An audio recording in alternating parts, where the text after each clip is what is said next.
Eric, in seeking to wonder about things, one of the questions I ask, not only that does God exist or what can our perceptions know, but just a very fundamental, simple question. What things are real?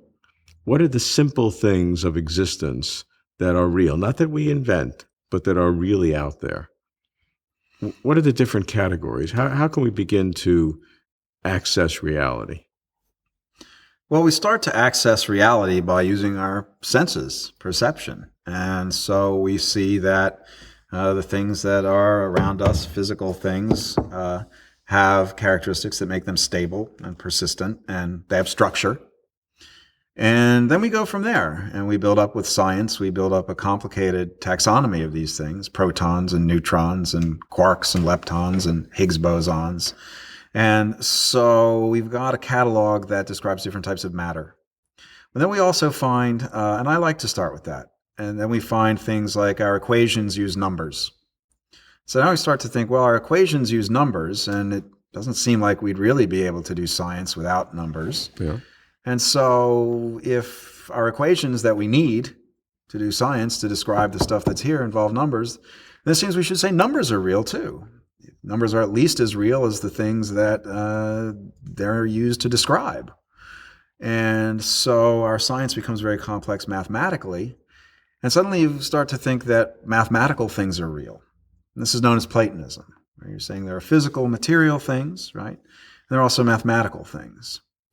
And so in mathematics, we've got things like numbers. And numbers and things like that are often thought to be reducible to these other things called sets. So 0 is the empty set. 1 is the set of the empty set. And 2 is the set of the empty set, and so forth. It's technical. But now we've got set theory, which fills out the mathematical realm. So I like Platonism. I think Platonism is the right way to go from our scientific understanding of the world. Now, you believe that Platonism is a helpful way to think about the world, or it really has an independent existence if human beings never existed and if minds never existed?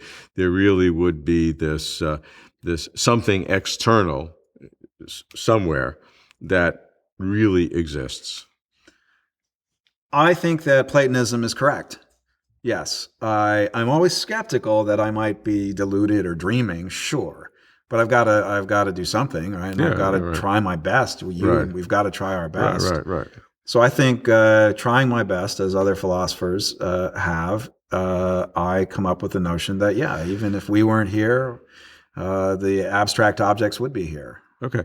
So do I now see two very broad categories of stuff that are real? One, physical objects like what you tapped here, and this can be reduced down to molecules and then atoms and subatomic particles, and who knows how far we get down, string theory or whatever. Sure. And that's one class of stuff that builds up from the bottom up. Right. We don't know how far down it can go, but it goes that way.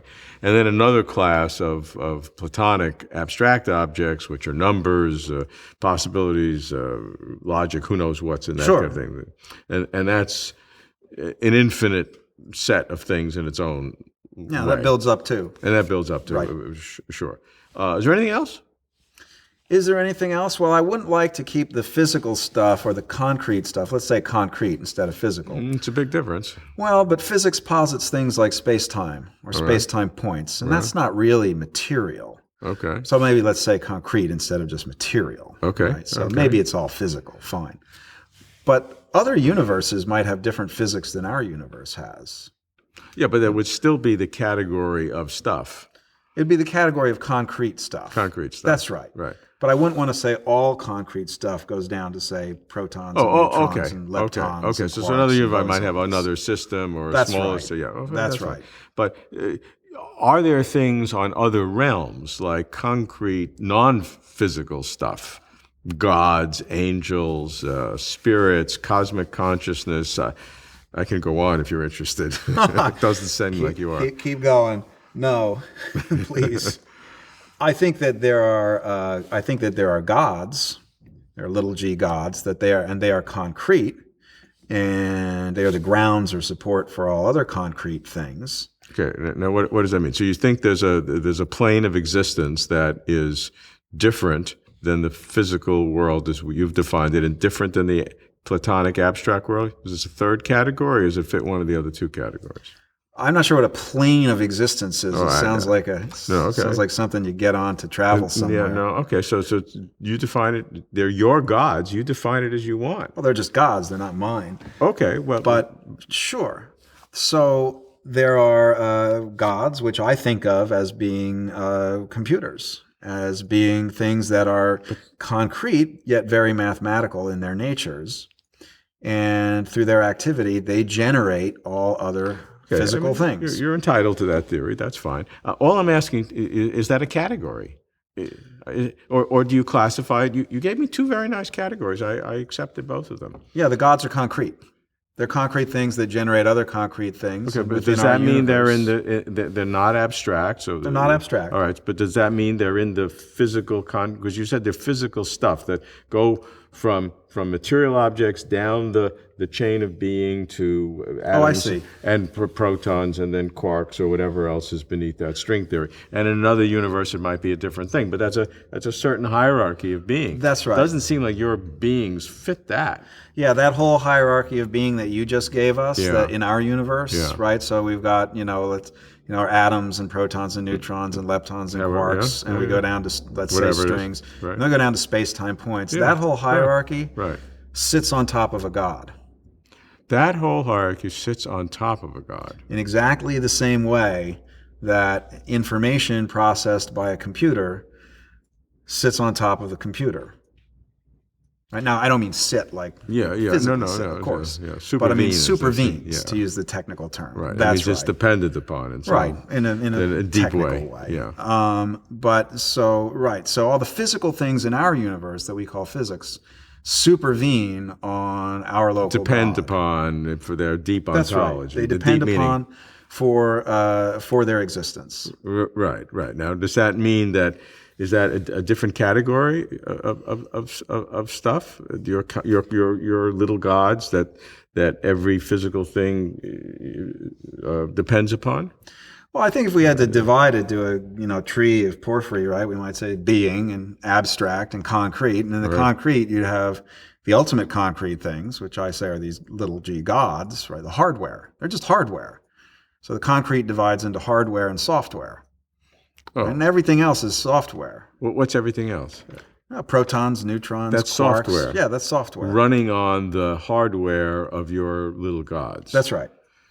Take a cellular automaton as a good example. I don't know if you know cellular automata, sure. The game of life, right? And you look at the game of life, and the game of life is running on a computer. Well, you can watch it through a screen, right? But what you're watching is, of course, little patterns of energy. Fine. Right. But you see a glider going across the game of life screen, right? And that glider looks like a little particle. So that's analogous. It's not exactly like it, but it's analogous to, a quark or a lepton. Right? So the idea that I have is that, to use an analogy, I don't think our universe is a cellular automaton. It's not quite the right structure, but that's technical. But let's use the analogy of a cellular automaton. So a god is like a computer, a hardware object that's running a cellular automaton. And in the cellular automaton, there are things like space-time points. There are the particles that move across it. Very complicated structures now emerge.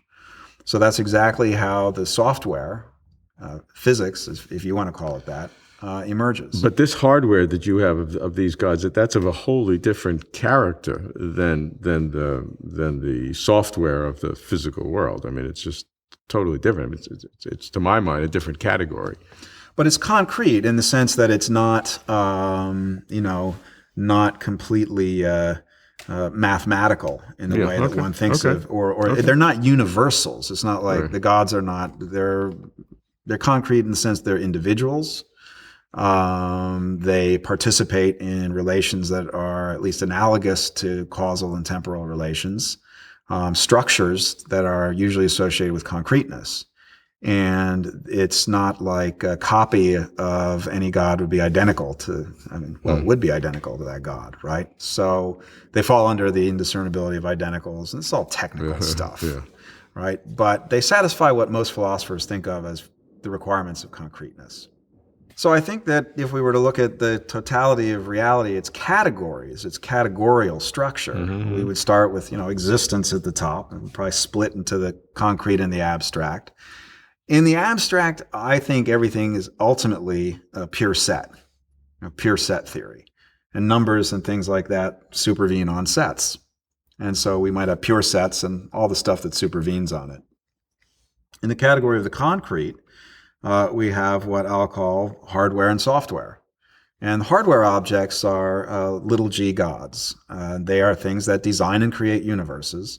The software objects are objects that run on top of these hardware objects in much the same way that a cellular automaton runs on an ordinary computer. And the things in the cellular automaton run or supervene on top of that. So that's a very quick little map of, I don't know if that map will get you around, but it's a map.